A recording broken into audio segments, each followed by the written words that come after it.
Welcome in. Happy Monday. It's In Touch with Indiana Sports, powered by HoosierIllustrated.com. Hope you enjoyed yourself over the weekend. And happy early Thanksgiving to you. Big week ahead for the holidays, of course. Still plan on doing shows today, Wednesday, and Friday. Just going to use the time that I do have to put together different shows at different times of the day, and going to bring the best I can for you this week on In Touch with Indiana Sports. I guess while I'm already mentioning that, I'll go ahead and give you a rundown of what this week will look like. Today's going to be very football heavy, very football reactionary from this weekend, of course, from Indiana's unfortunate loss to the Ohio State Buckeyes. Mitchell Paige reacting as well, giving his thoughts on what happened in Columbus and what to expect moving forward as Indiana prepares for their final regular season game against the Purdue Boilermakers this Saturday in the battle for the Old Oaken Bucket in Bloomington. So looking forward to that. Wednesday is going to be very basketball heavy as Indiana will tip off in the battle for Atlantis against Louisville at noon on Wednesday. And because of that, I am going to try and have the entire show recorded for Wednesday on Tuesday evening. I am going to try to put some college football playoff rankings reaction in there as well. And the goal will be to post Wednesday's show pretty early in the morning, because what happens is we'll preview Battle for Atlantis. And, as soon as the game happens against Louisville on Wednesday, all of that preview becomes pretty obsolete after that. So I'll try to put up Wednesday's show as early as I can. And depending on what time they end up playing on Friday, I may end up doing the same thing as well. Friday's show will, of course, be a mixture of both basketball and football because the battle for Atlantis will still be going on. Game 3, hopefully, the Indiana men's basketball team is competing for the championship round. Of course, that remains to be seen. We'll have to see what happens in those first couple of games first. And then, of course, we'll preview the Purdue matchup a little more in depth. Plan on chatting with another former player for Friday's show. And once I get that confirmed, I will reveal who that is later this week. So welcome in. Happy Monday. Again, hope you enjoyed the weekend. Tough loss for Indiana football, of course, and did a football post-game reaction show with Alec Lasley yesterday morning. And I'll tell you what, I did not expect to get a plethora of Ohio State Buckeyes fans in the comments of that particular post-game show.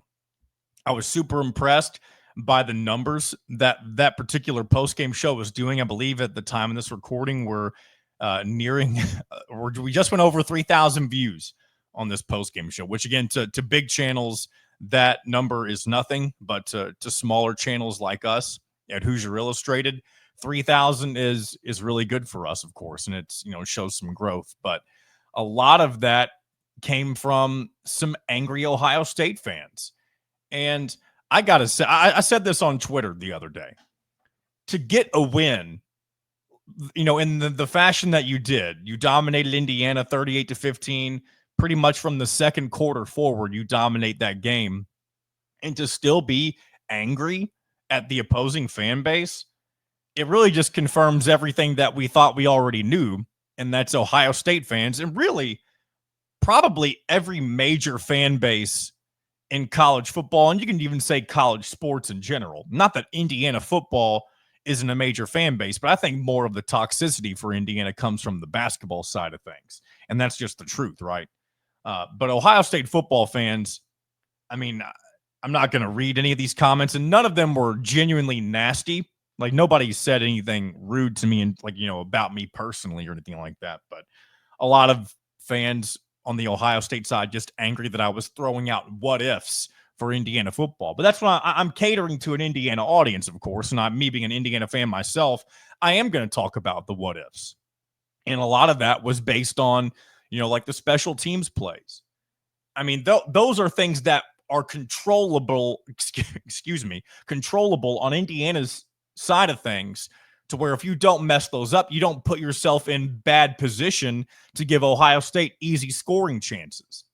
Now, I will say the punt return touchdown that does allow more credit for Ohio State because they have to create the good return to get themselves that touchdown. Now Indiana could have done a better job at covering that, but still credit to Ohio State for finding a way to get into the end zone on that punt return. But I'm talking more specifically about the huge momentum shift that was the dropped snap by James Evans, which again, very unfortunate. Things like that happen every now and again. And James Evans has really been a terrific punter for Indiana throughout his entire career. I mean, over the last several seasons, he's been relied on a ton back whenever the offense was much less of a well-oiled machine like it has been this season. So to see him in non-ideal weather conditions, again, I hate to see it, and I'm sure he wouldn't make an excuse for himself. But that particular play did give Ohio State, it set up a really easy touchdown for them. But again, it's Indiana's fault that it happened too. Again, didn't know I was going to go down that road as early as I did, but I did know I was going to bring up the Ohio State fans coming in droves, just invading. I'm sure I wasn't the only post-game show that was invaded by Buckeye fans. I just can't imagine, like, the first thing you think of after you beat a team like that is let's go find the opposite team's post-game show and start bitching. I don't know. Again, I'm not going to dwell on it too much more than that. I guess a little spoiler alert. It does kind of get brought up a little bit during Mitchell and myself during our conversation. And I will say I do feel like I gained a little credibility because if Ohio State fans are going to bother to turn on my post-game show, I'll wear that as a badge of honor, I guess. Suit yourself, Buckeye fans. And maybe you turn on this show today too. In that case, welcome in. Hope you stick around. Enjoy some Indiana football and not so much basketball banter today, but we'll talk more basketball and battle for Atlantis coming up this week. And Ohio State's got a good basketball team that I'm sure we'll end up talking about throughout basketball season as we get into the thick of Big Ten conference play. But what does this result mean for Indiana football big picture? Well, thankfully, they got a heck of a lot of help from the SEC and some of their matchups on Saturday evening. We'll start with the first one that was in the afternoon, I believe. Ole Miss loses to 5-5 Florida on the road, giving them their third loss on the season.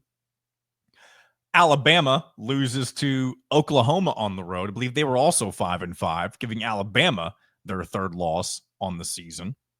Or is it their second loss? Am I getting either way? It's another blemish for the Crimson Tide. And then you have Texas A&M in quadruple overtime with an Auburn team who is fighting for their lives to get to the postseason. They're 4-6, now 5-6. Still need one more win to get bowl eligibility, which they could do if they beat Alabama this coming Saturday. But Auburn beats Texas A&M in quadruple overtime after Texas A&M could not convert a 2-point conversion that was, in the arms of the receiver who ended up dropping it. But hey, the pressure got to him, and Texas A&M took another loss. So any SEC team that had an aspiring shot at the playoff fell, or that played a meaningful game this past Saturday fell. And I'm not including Tennessee and Georgia because they played the likes of UTEP and UMass respectively. So I'm not really referring to those teams because they took care of business as they should against those types of teams. But for Indiana, big picture wise, I think it'll be interesting to see what the college football playoff rankings look like on Tuesday. We already know what the AP poll looks like. And based on the way that the rankings are, the way that there's auto bids to certain teams, so that they come in at number 10 on the AP poll.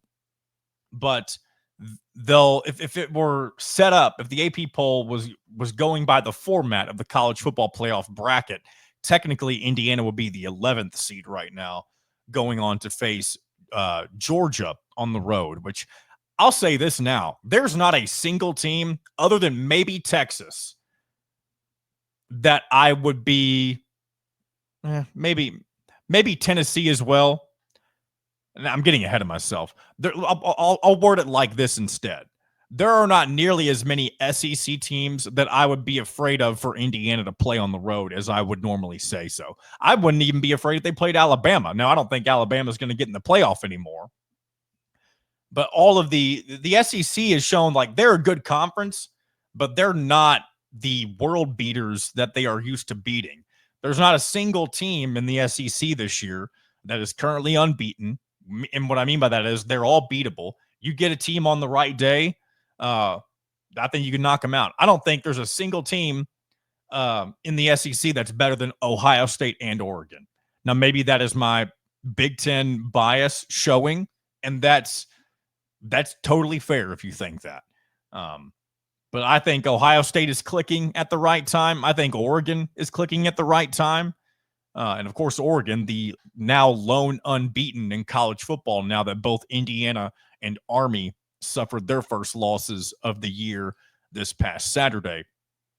So it'll be interesting to see if Oregon will get taken down at all. Will they lose in the Big Ten championship? A lot of the updated bracket projections that I've seen recently kind of, and these aren't necessarily ones from ESPN, these are just different individuals I've seen on the Twitter sphere. A lot of them think that Oregon is going to end up losing to Ohio State in the Big Ten championship. And I wouldn't be surprised the way that Ohio State's playing right now. Really, Ohio State could have beaten, some would say should have beaten Oregon if it wasn't for a botched kind of, I can't remember if it was a missed call or a call that shouldn't have happened. There were some refereeing issues in the final moments of the game between Oregon and Ohio State earlier this year. And since then, though, Ohio State's been clicking on all cylinders, and many people think they have the most complete roster in the country, as really they should, considering how much money they paid to put that roster together. And, shout out to the Buckeyes, I guess, for being wonderful hosts in the shoe and taking care of Indiana. And I guess we'll see you next time, hopefully in Horseshoe West, as I know Buckeye fans have so lovingly referred to Bloomington's Memorial Stadium as. So yeah, we'll react to more of the college football playoff rankings tomorrow, of course, when they come out with their next edition. And I'm not nearly as worried about them missing out on the playoff as I was during the second half of that game. There was just a lot of things going wrong. But again, this is also before any of the losses that the SEC teams took, right? And so Indiana has some life, and I'd say, it's still great to think that there's a chance that, and I say chance, there's a really good chance that as long as Indiana takes care of business on Saturday, you're 11-1 for the first time ever. You're already 10-1 for the first time ever. But having an 11-win regular season, and then capping that off by participating in the first ever 12-team college football playoff, every single Indiana fan would take that in year one of Curt Cignetti. Any fan would take that in any year one, in any program, I feel like. I don't think anybody could be upset with an 11-1 season and a shot at competing for a national championship by making the playoffs. And so that's very exciting to think about for this Indiana football team. And I feel like I say that each and every week, but we're getting closer and closer to that being a reality, even though that reality was kind of put on hold. At least it's more in doubt, I should say, than it was before after the way they lost on Saturday. But again, they get a chance to make up for that this weekend as they try to regain the Old Oaken Bucket for the first time since 2019. I can't believe it's honestly been 5 years since Indiana won the Old Oaken Bucket. And it makes sense, though, because in 2020, the last team for Indiana that had a pulse in any way, shape, or form, and of course, that was a really good team during the COVID season. That team did not get to play Purdue because the week leading up to that game, Purdue had players test positive, and so that game did not end up happening, unfortunately for Indiana.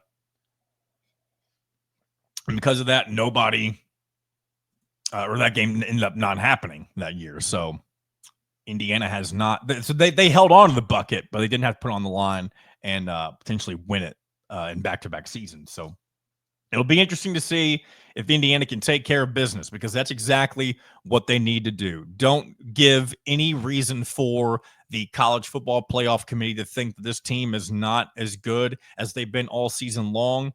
You're playing, without a doubt, the worst power program on your schedule this season. And I say program, it's more like just a team on the Power Four. Kind of Purdue is not necessarily the worst, not the best by any stretch of the imagination when it comes to history. But I mean, it's far from, playing like, yourself, Indiana historically, or Kansas. And that's really besides the point. But again, one of the worst power teams in college football this year is the way I should have worded it. And so there's no reason that Indiana should not respond to their loss to Ohio State by doing exactly what they've done against all of the lower level competition that they face, and that's completely blow the doors off of them. And I expect Cignetti to have the team ready to do just that. He's fully aware that Indiana has not been in possession of the old Oaken bucket since 2019. I'm sure he will stress the importance of it. I'm sure he will have Mark Deal do what he normally does and explain what it means to get the bucket and keep the bucket in Bloomington. And at that point, you will have won both your trophy games this year, the old brass spittoon, and then, of course, the old Oaken bucket. I'll tell you what, I've been wanting a replica old Oaken bucket for quite some time, and maybe that's something I'll have to let someone in the family know if they're trying to think of something to get yours truly for Christmas. I would love to have a replica old Oaken bucket, something, especially I would love to display it on the show. I mean, not there's a ton of room where I've got my current setup at right now, but I would love to be able to just, is this cool? The old Oaken bucket is one of the coolest trophies in college basketball, college football, because it's not your stereotypical trophy, right? It's more of an object that has become sacred, of course, between Indiana and Purdue when they play each other in football, getting to attach the I or the P. Just a very unique thing to be playing for when it comes to those two. And one thing I hate that this particular rivalry has never had more juice to it. Now, this year, I don't really care because I'd like Indiana to have as good a chance as possible, knowing that they should take care of business against Purdue. But in future years, I'd like to see, like, it'd be great if we could have decent teams face off against each other when they're both doing well, right? Because it feels like only one team is usually having a really good season when they face off against each other. I was talking with my dude, Dustin Schutte, the other day, who's a resident Purdue fan, also co-host with me on Out of Touch. Shout out to the Out of Touch podcast if you want to listen to more nonsense. But it feels like one of two things always happen for the Indiana-Purdue game. It's always one team is way better than the other, or both teams are kind of fighting for bowl eligibility, I'll say. There's been plenty of games where I feel like the winning program, the winning team reaches bowl eligibility and the other doesn't. And that is cool to have that added level of intrigue. But it would be nice if we had, a top 25 matchup between Indiana and Purdue, which is something have we ever gotten that? Surely there's been at least a couple of years where both teams were decent, but as bad as Indiana has been historically, it wouldn't surprise me if that's never been the case. And of course, Purdue's had their fair share of horrible seasons, including this one. So, but I am excited. Going to be a night game, the first night game in Memorial Stadium this year. And I feel like it's the first, or actually that's not true, first conference night game in Memorial Stadium this year, because you did have the Friday night game earlier this season against Western Illinois. But one thing that we will get to see is a sold out night game at Memorial Stadium, which will be very cool to see. I couldn't tell you the last time that happened, but we did kind of get a glimpse of it against Michigan a few weeks ago, because although that game did kick off in the middle of the afternoon, it did, of course, bleed into the evening when it was already dark. But, so we got to see a really cool, I was going to say dimly lit finale, but it's cool to see a solid nighttime environment in Bloomington for football. And we're going to get just that as the Hoosiers take on the Boilermakers on Saturday at 7 or 7:30. I don't have it right in front of me on FS1. And it's going to be a chilly night in Bloomington. I believe the high temperature is either the upper 20s or the lower 30s, but heck, by 7:30, once that sun's already down, you're not going to get ideal temperatures for that game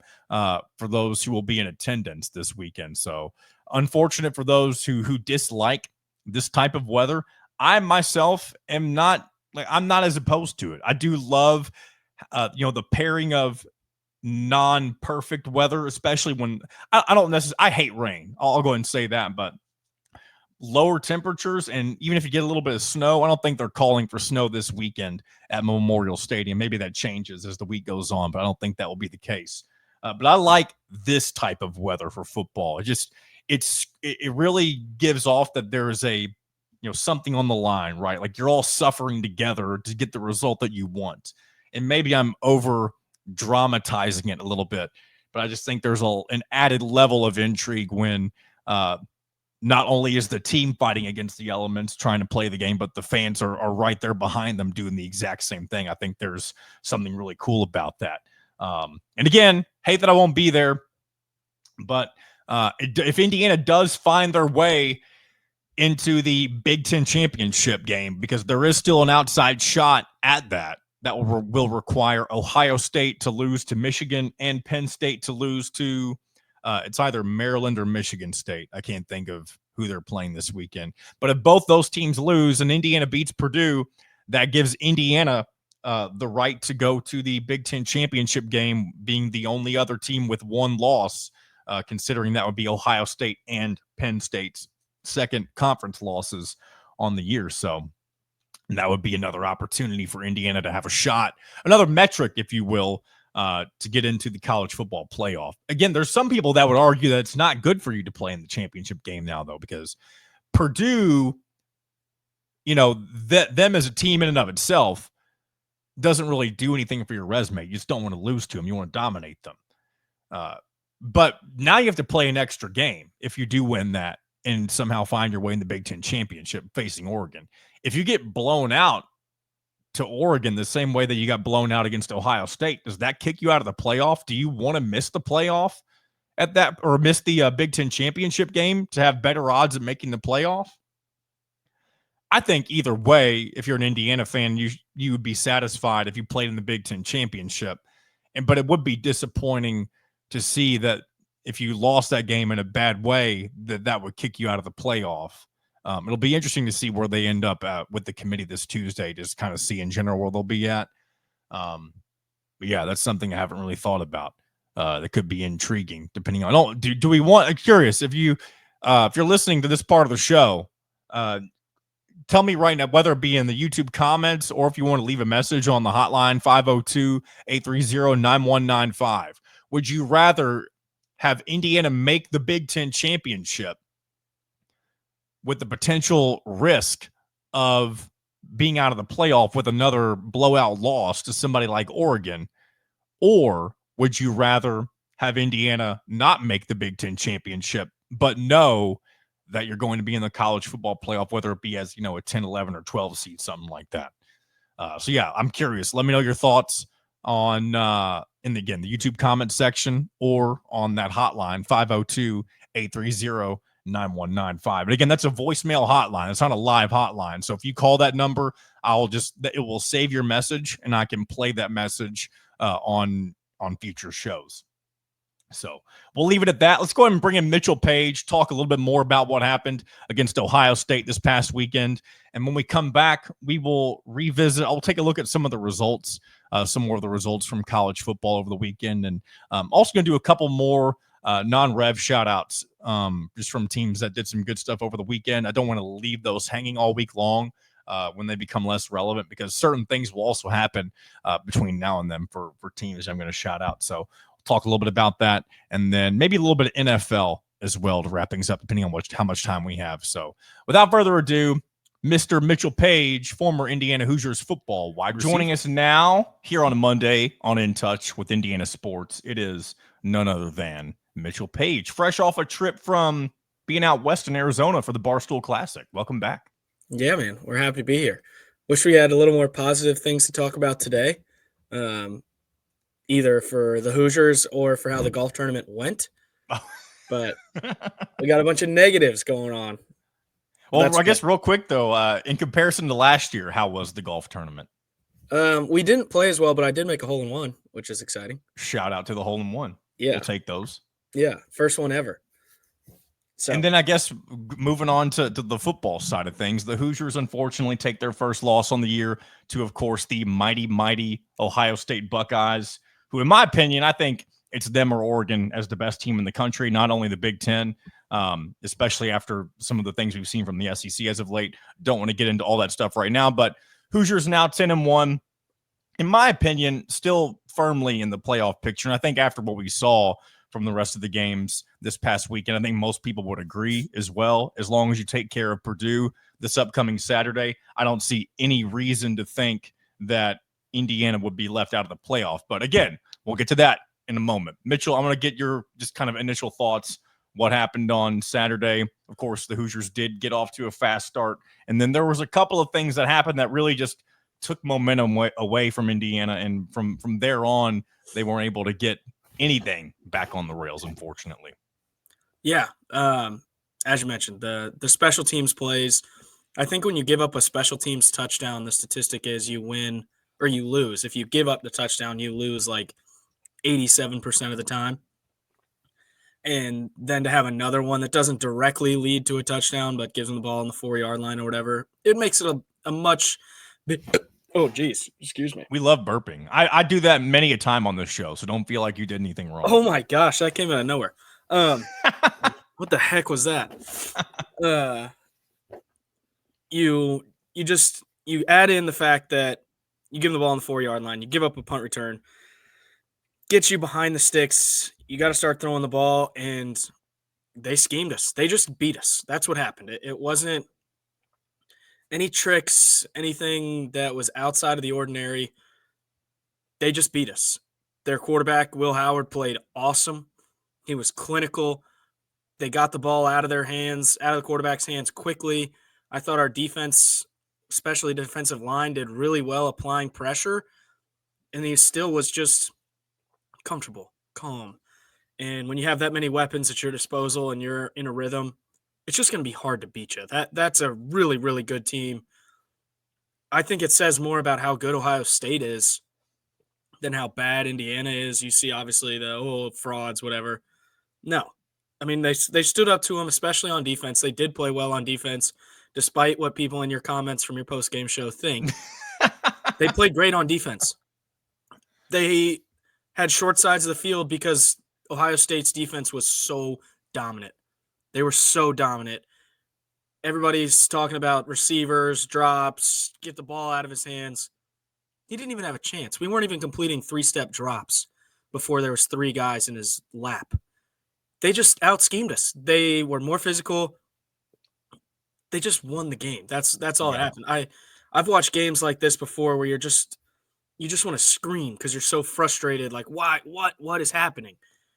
That wasn't the case. It didn't feel like Indiana was. I mean, yeah, we had a couple miscues, but it didn't feel like an execution thing. They just kind of beat us, and that happens. We've done that to teams where you just lean on them, you get in a rhythm, and it's really hard to stop a team that's in rhythm. Ohio State, after their first drive, just got so clinical. Their blitzes were dialed up. They were timed perfectly, and they always seemed to be coming from the spot we weren't blocking to. It always felt like we were blocking away from it, whether that's on the quarterback to change it, on the coach to change it, or just got beat. I don't know the answer to that. But it always felt like they just had more than we could block. And it just made it really hard. You're out of rhythm, out of sync. Receivers get out of sync. I can tell you from experience when you can feel the quarterback rushing and everything is hurried, timing gets off, balls aren't where they're supposed to be when you expect them. It's really hard for a receiver to get in rhythm. So you saw some kind of uncharacteristic, I wouldn't even call them drops, but plays that we have been making to get to 10-0, we didn't make. And it's just part of the game. That's a team that a lot of people would agree is the most talented roster in all of college football. They have guys everywhere. They had a guy in Jameson Williams transfer out of there because he couldn't play, and now he's the best player in the SEC that everybody talks about as the best conference and is better than the AFC or the NFC, if you listen to SEC people. In Ohio State, that kid couldn't even play at Ohio State. He would be sitting on the bench next to the coach at Ohio State, and you see how much talent he has. So it's a really good team. Did I think we would win? Yeah, I did. But it was quickly apparent that they got in a rhythm, and it was going to be really hard to get them off their timing. That's just you got beat by a really good team in a really great environment. You're 10-1. Okay, move on. The SEC spent all week talking about the Hoosiers, and they forgot they actually have to win games. So now you're right back against mid-level competition. Yeah, mid-level. They're 4-6 and 5-5. I thought that those teams didn't matter. I thought that if you beat up on those teams by 70, that didn't matter. That's what I had been told all week. Yeah. But now all of a sudden things have changed, and now is Florida going to get in the college football playoff? Is that the conversation that we're going to have this week? Indiana was after the game, I thought Indiana was dead. This was kind of their chance. I thought, this is hard to say out loud, but I just could feel that we were going to get snubbed if we didn't beat Ohio State. No, I felt the same way. I felt like in the second half, they were trying to battle for their playoff position. And you could even, there was something weird going on towards the last part of the game in the fourth quarter, whenever it felt like Cignetti was just trying to run the clock out, not worried about trying to score anymore, which is very uncharacteristic of Cignetti. He's very aggressive play calling, even when things aren't necessarily going in, momentum isn't in Indiana's favor, but you could tell that Cignetti was trying to at least kind of stop the bleeding. And there was another part of it too at the very end, whenever you saw Travion Henderson take a dive, and I thought maybe he was trying, like Ohio State was trying to do Indiana a favor, but again, you may be able to explain this better than I am doing right now. But the sequence of events where Indiana was just trying to milk the clock, even though they were down, it was all just very weird to me. Well, it was a product of how the game had gone. I don't think it was Cignetti trying to run the clock out. Indiana ran the ball very effectively. And they did, especially in the second half. For a good portion of the game. Things were out of even in the first half, they were able to keep themselves on schedule running the ball. And then on 2nd and 6, you take a 4-step drop, 5-step drop, and get assaulted by 3 defensive linemen, and then you're 3rd and 13. The drive that they put together to score in the second half, who knows what Ohio State was doing. I don't think they were applying as much pressure as they had earlier, but what I'm saying there is going to lead into what I'm about to say about your second point. The best drive they had was obviously the first drive, but the next touchdown drive was a clinical drive. Yeah. That's how you move the ball down the field consistently. Whatever it was, 10 plays. It was nothing crazy. Hit guys over the middle, run the ball. That's kind of been Indiana's identity, and they got back to it, and it was a good drive. Now segue into what Travion Henderson did and falling on the ground, and then Ohio State scoring, and Indiana fans all mad because we were running it up. I'm a believer that you have to win these games by 1 billion. Score as many points as you can. So you go back to Indiana's offensive drive. I don't think they were applying as much pressure as they had been, not to get beat over the top, but there were still all their guys out there. That wasn't the backups that we went and scored on. That was their number one defense that was now only bringing 1 guy instead of 2 off the same edge. It's the same defense. Indiana just had to run the ball. That's what was effective, and unfortunately that milks the clock. So it looked like, we were kind of sitting on it, but that's how we moved the ball. So we had to do that. We were still trying to score. It's just we had no time to throw it. We were all out of sync. Even when we got a second to throw it, when you've gotten hit that many times as a quarterback, I can't imagine how fast your internal clock starts going, where you think you have a 1.5 seconds, and if nobody's open, you just throw it as hard as you can somewhere. They were so out of sync throwing the ball. You had to run it. The next thing, I have a big problem with IU fans saying that Ohio State was running it up. Ohio State. First of all, I don't think I made it clear that I did not say that. I just didn't know what was going on with that situation. You didn't at all, but just I saw on Twitter, some people were talking to me on Twitter. How about them running it up? They're trash, whatever. Indiana's done that all year. they've won games by 70 points. Yeah. It's not Ohio State's job to take a knee. It's Indiana's job to stop them. Just like every other team's job was to stop Indiana when they were up 40 trying to score again in the fourth quarter, throwing double posts. You have to win with style. You just do. Only 4 teams are going to win the conference championship. Oregon's a really good team. Ohio State now controls their destiny, but they didn't before. They have to go out and make a statement. Ryan Day was very, very clear about his mentality going into that game. Leave no doubt is what he talked about, and that's exactly what you have to do. Indiana, if situations was reversed, you don't think Indiana would try to score? Indiana would try to score twice, 3 times. They may have kicked an onside kick. You have to win with style. And if you can't stop them, you better get out of the way because it's a freight train running downhill, which is exactly what Ohio State was doing all day. It's just part of the game. And I imagine that the film session yesterday wasn't very fun. I'll tell you that. Yeah. But now you got a team, it's a rival, a team that stinks. They stink, but they've made some plays. It's a dangerous rivalry game. Everybody's going to tell you how bad they are.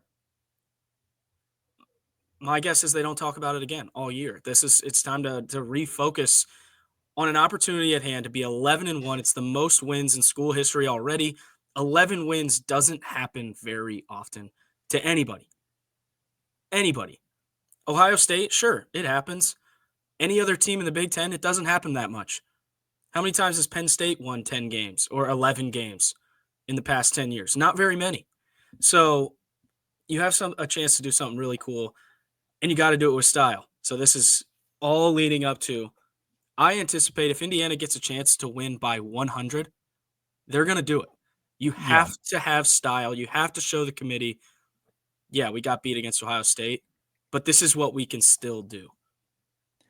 I want to ask you one more thing about the Ohio State game in particular before we move on. And that's, so I heard Signetti talking about going to a silent count. On the snap count before because the crowd was so loud and they couldn't. Mike Kadick, I believe, couldn't hear anything correctly. What's that like? Because again, you're somebody who's been in those situations before. Is that tough to deal with? What's that like?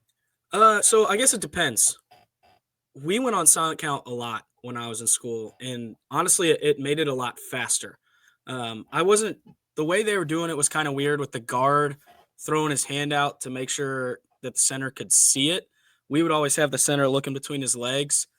Suddy would point to the ground to tell him he's ready. And then whenever the center was ready, he would snap the ball. It almost seemed like they were trying to time it, which I thought was interesting. But if that's what they're used to, that's what they're used to. It makes everything pre-snap harder to communicate, but I thought they did a great job. I like the silent count. If I was an offensive coordinator, I'd probably go on silent all the time. It doesn't really change anything from an operations standpoint. Yeah, and they didn't really, and the one false start they had was, again, in our opinion, not even really a false start. I'd be interested. I've gotten is the TV copy. I'd be curious if you got the full 11 from behind. If anybody was leaning one way or the other, certainly it didn't look like it on the TV. Yeah, I'm not going to talk about it anymore because all it took was one mention of that on the post-game wrap-up show, and 35 Buckeye fans were down my throat about it. That was not the reason we lost the game. Was it? Was it a little turning point? It was a big momentum shift, but it's Indiana's job to respond to those situations. They didn't. Yeah. That was not the reason that we lost. The reason that we lost is we couldn't block them. The game came down to their front seven dominating.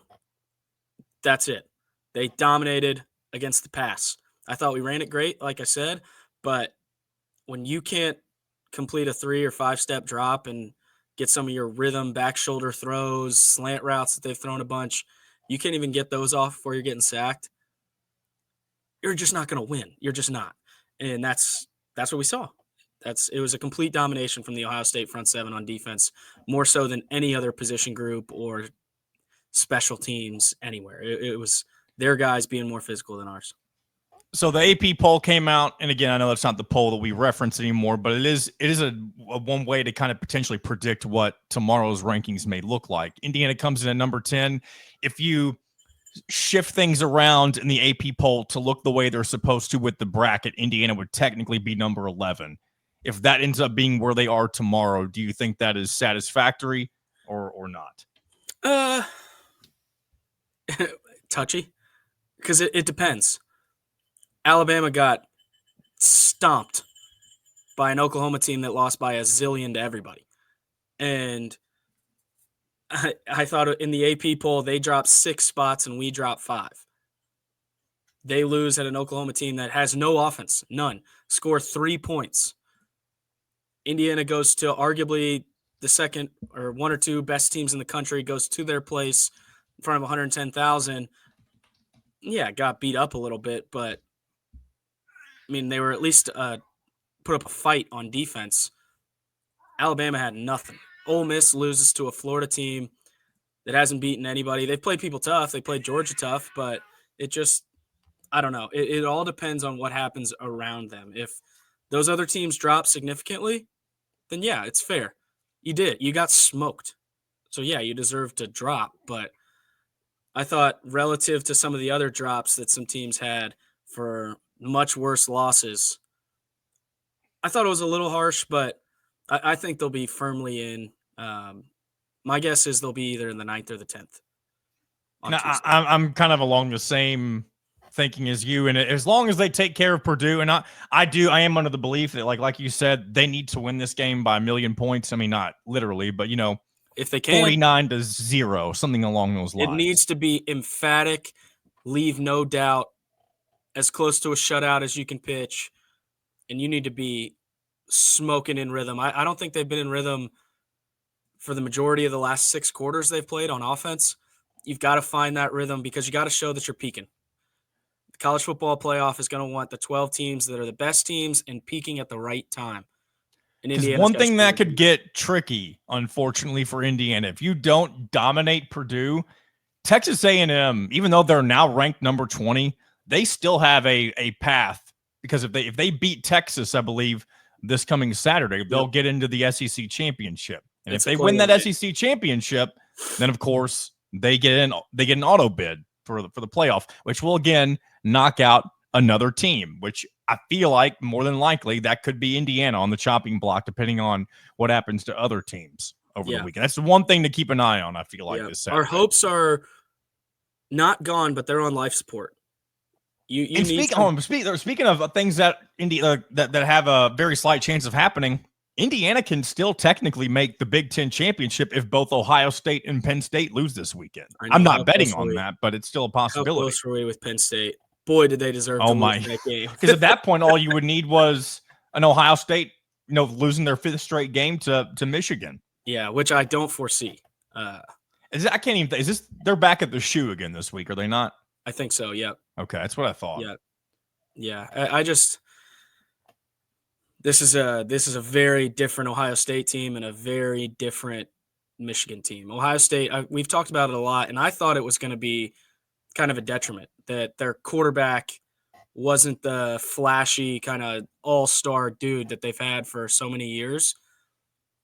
But if Will Howard plays like that, they're going to be really hard to beat. Hats off to him for really kind of having his moment and doing. You see him do this, putting the cigarette out, of course, in reference to Signetti. And then I believe he did something in front of a camera where he's typing and says, "Google that." And I'll tell you what, I can give it up for that troll job right there. Yeah, if you're in that moment, Indiana's had a lot of things go right.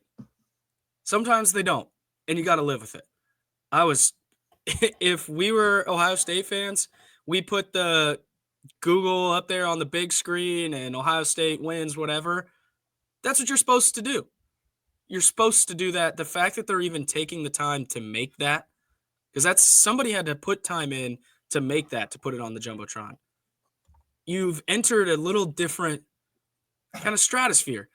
People care about what you're doing. You're worth being made fun of in that respect. We never got that. No. We played Ohio State for 5 years as close as any team in the conference. And still, when we would leave, the Ohio State fans would give us high fives, like pats on the back, way to go, good job. I guarantee you there was none of that. Ohio State fans don't have to admit it. But there was some nerves going into a game like that. If you lose, your season's kind of over. Probably. You may be like the 11th seed, but now you're on the chopping block just where Indiana is. Now you're Ohio State. You're probably going to get the benefit of the doubt. You'll still get in, but things get a little nervy if you lose to Indiana. We're in a good spot is what I guess. Like, yeah, we lost that one. We're going to take some thumps. Ryan Day has had the best roster in college football, and he's now, 5-7 against AP top 5 teams. Those are just hard games to win. And to do it on the road is even harder. We're going to have games like this, and that's okay. And that's another thing I mentioned on the postgame show that Ohio State fans just couldn't fathom, that Indiana in the future will have games like this and have seasons like this. I'm not saying that each and every year Indiana is going to win 10-plus games, because they're probably not. But I do think the likelihood of that happening is a lot more, or a lot greater than it used to be. And we'll wrap this up here in a second. But we're a sleeping giant. Yeah, exactly. Emerging superpower. You watch just the NIL trends. Because the story that Indiana doesn't have NIL money is not true anymore. It's not. Do we have the $22 million that Ohio State had for this roster? Maybe not yet, but we're getting there. It's the 3rd largest alumni base in the country. There are people out there that are very invested in what the Hoosiers were doing on the football field. You show some success, those pockets start to open. Now you get competitive in the NIL landscape. Bloomington is an awesome place to be. Indiana is not a team that you want waking up, because they have a ton of resources. They have hello, Maggie. Shout out to Maggie. They have an administration that is invested, and that's scary to the powers that be. Any thoughts on, or if I guess you should say final thoughts before the Purdue game this Saturday, and we'll wrap this thing up. Yeah, man, you just have to take care of business. That's a program in disarray. It is what it is. I think, depending on how bad it is, could be Ryan Walters' last game potentially. It could be. I'm actually surprised, and I like him. I think I told you I played golf with him over the summer. I was nervous about what they were doing, and it hasn't clicked for whatever reason. The messaging that he's trying to convey has not resonated with the players, but they still have talent. So they're scary. They can sneak up on teams, but when you get them down early, they seem to kind of implode on themselves. So a fast start's going to be paramount. You get a fast start, all the things we're talking about, doing it with style, having a big game on defense, big game on offense, and getting yourself kind of right before a big layoff until hopefully a college football playoff game in someone else's building. That's going to make Ohio State, that environment, look kind of like a third-grade recess. We've never seen anything like that. The electricity in any building that's hosting, something you're going to have to get ready for. So hopefully they and we'll talk more about this in the next couple of weeks, of course, especially if they take care of business. But I hope it's a road game in Notre Dame. I really do. Yeah, I thought that for a long time. They're scary to me. It would be really They cool. are clicking. I mean, they're not the team that lost to Northern Illinois. That's fair to say. It'd be really cool just to have a game there. It's Notre Dame. It's battle for Indiana. She agrees. Yeah. You talk about teams peaking. That's a team that is scary. I would much rather play somebody like a Penn State or something. And that's fair too. All right, Mitchell, I've kept you too long. I appreciate your time as always, and we'll do this again next week. Yeah, man. Absolutely. All right. Shout out to Mitchell Paige for always taking the time to come on and talk Indiana Hoosiers football. Have appreciated his contributions all season long. And I can't believe it's coming to an end, right? I can't believe we're at the end of the regular season beginning this Saturday. And we'll finally get, I know I've beaten it like a dead horse today, but we'll finally see Indiana potentially in something we never thought was possible, the college football playoff. So we'll talk more about that in the coming days and next week, and however much longer this Indiana football season goes on. But I have enjoyed nearly every minute of it. Don't enjoy losing to Ohio State, but I've enjoyed the ride that has been the first season with Curt Cignetti. I want to talk about a couple more big results from the weekend. I know I already highlighted some of the SEC upsets from this week that really helped Indiana's chances for the college football playoff. There's a few other things I want to mention. And before I even do that, I'll tell you what, my parlays. So I never talked specifically about what I was going to parlay this weekend. I talked about everything that I was going to be betting on, but I don't think I mentioned how I was going to piece it all together. Well, I put 3 different parlays together. There was one for Friday, and that I'm not going to try to rattle off what each of them were. I'll just give you the short version of what happened. Friday went 1 for 2. Saturday I had 2 different parlays. One of my parlays went 3 for 4, and the other one went 2 for 3. So 1 leg off from each parlay of being a potentially pretty nice payout. And then I did the same thing on Sunday for the NFL. I did 1 2-legger and 1 for 2. So that's just how it goes sometimes. One thing that keeps me confident, though, is knowing that I did pick a lot correct. It's just unfortunate that, couldn't bring it home, the final legs of each of those. So, but it's been fun. I'm still in plus territory, at least with, the finances when it comes to what I put in at the beginning of the year and what I've gotten out of it. But again, just wanted to share that what the betting picks did this weekend. But let's get into a couple more of these matchups real quick and just kind of maybe share thoughts on what I thought would happen. I tell you what, you heard Mitchell and I talking about Penn State, Minnesota. I watched the end of that game. That was, of course, a very close call for them. Of course, I think Penn State is a very beatable team, a lot more beatable than Ohio State, of course. And that's a matchup that I wouldn't mind seeing Indiana have in the college football playoff, depending on what the rankings look like. Even if it is a road game in Happy Valley, it would be an intense environment, that's for sure. But a chance to go up against Tom Allen, former, head coach, of course. I would love to see Kurt Signetti take on James Franklin. And I maybe this is cocky of me, but I think Indiana, I sound like such a homer, don't I? But I do think Indiana would beat Penn State. Maybe I got to give them some credit, especially if they're the home team. Again, I'm getting way too ahead of myself right now, but we can talk more about that potential matchup if it ends up coming to fruition a couple weeks down the road. But Notre Dame and Army, that's a game I had some stake in. Unfortunately, was the reason one of my parlays didn't hit. Put a little too much faith in Army, and they got the doors blown off of them against Notre Dame. And you heard me talking with Mitchell. I can't remember if I said this on the air or off the air. I think this was during the segment.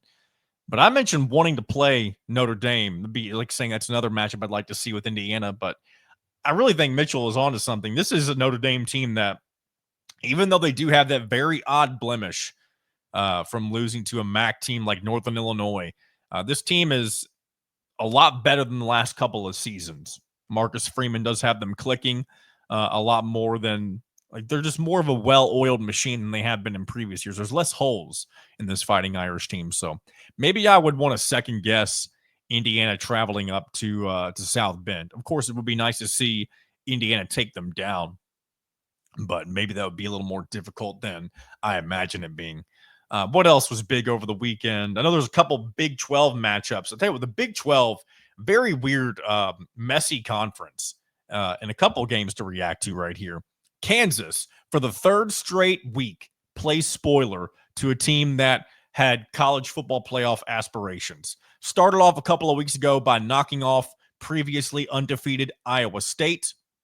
After that, they knock off previously undefeated BYU. And this isn't an undefeated team, but it was a team that was surging. They defeated number 16 Colorado, and now Kansas is 1 win away from reaching bowl eligibility and being 6-6. Man, do they play Arizona State next week? There's no way, right? Because that'd be wild. Arizona State is the new flavor of the week for the Big 12. And no, it looks like Kansas will travel to Baylor. And again, not a team that has college football playoff aspirations, but man, that would have been something if Arizona State was next on Kansas's schedule to potentially knock them off the college football playoff line. Because now, speaking of that Arizona State team, they played BYU, upset them 28-23. And I don't know if you saw the ending to that game. And by the way, there was tons of field stormings this weekend, this being no exception. But what happened at the end of this game, if you didn't see it, the Arizona State fans rushed the field while there was still time on the clock and tore down the goalposts, or at least one of the goalposts. And they had to remove all of the fan students from the field so BYU could get one last playoff. And what ended up happening after they finally got the crowd to surround the perimeter of the field, almost at the stadium, which I guess, technically the same thing, I guess, right? BYU completed their pass in the Hail Mary. It just wasn't in the end zone. So there was a very slight chance that all those students that ended up rushing the field, of course, I mean, they would have been left in shock and awe if BYU was able to pull off that Hail Mary pass for the touchdown. But BYU, I'd say, well, let's take a look. I want to take a look at the Big 12 standings. Like, how is this championship going to work out right now? Who is in the driver's seat of the Big 12? It looks like there's 3 teams that are currently 9-2 in the conference, and those are Arizona State. Or hold on, that's not true. 6 and there. Here's what it is. There are 4 teams that are 6-2 in the conference: Arizona State, BYU, Iowa State, and Colorado. And I'm not sure who is in the driver's seat or anything like that, but I think it's more than likely, actually not even more than likely, it's probably almost a guarantee, I would say, that the Big 12 is going to be a one-bid league, and that would be going to, of course, whoever wins the Big 12 championship. And I would assume that based on these tiebreakers right now, at least what I'm looking at, that Arizona State, if they went out, they're probably in the driver's seat. And then it's showing right now the tiebreaker for second goes to BYU, which, again, those teams just played each other, so it would be a rematch of sorts. So very interesting. Big 12, very much a mess when it comes to, it seems like no team wants to win the conference right now, because whoever ends up being in the driver's seat ends up losing. Who does that Arizona State team face off against in their final? I'm assuming it's Arizona, right? Yeah, they'll face Arizona in their final game. And how good is that Arizona? I know I'm kind of doing a random deep dive into the Big 12, but I am curious just because of how messy this conference is. Yeah, this Arizona team is 4-7 with, of course, no shot at bowl eligibility, with only one game left in the regular season. So very interesting stuff from the Big 12, and I'll be curious to see what happens over the next, I guess, really next week. What ends up happening? Who ends up going to the Big 12 championship game?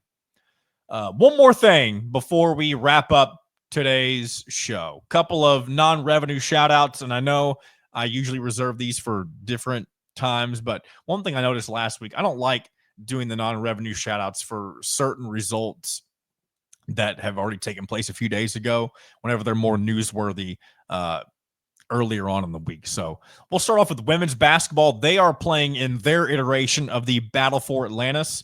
They won their first 2 games. Game 1 against Columbia, 72-62. Then they took down number 18 Baylor in their second game, 73-65. And then actually right now, as I'm recording this, so again, when this publishes, they may be around halftime, or heck, by the time you watch this, maybe this game's over. But they're currently facing number 16 North Carolina on ESPN2 for the Battle for Atlantis championship. So shout out to Terry Morin and her crew for kind of turning things around after a shaky start with a couple of losses to Harvard and Butler earlier on in the season.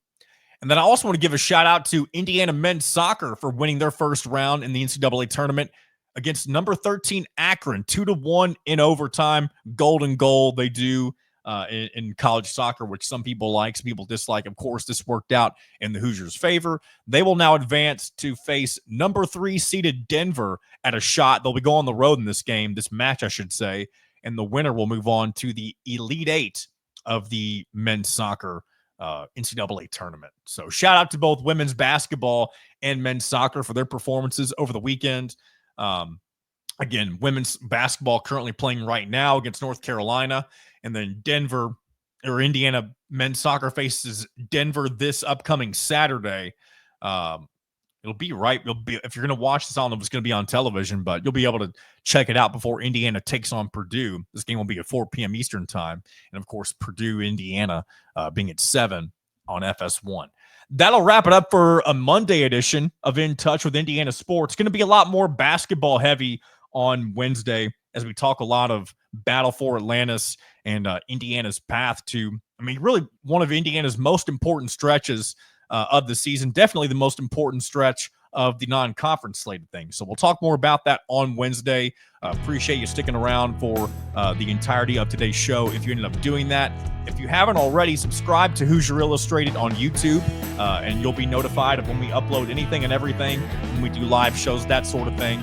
And be sure to check out everything going on at HoosierIllustrated.com as well. So until Wednesday, this has been another edition of In Touch with Indiana Sports, powered by HoosierIllustrated.com.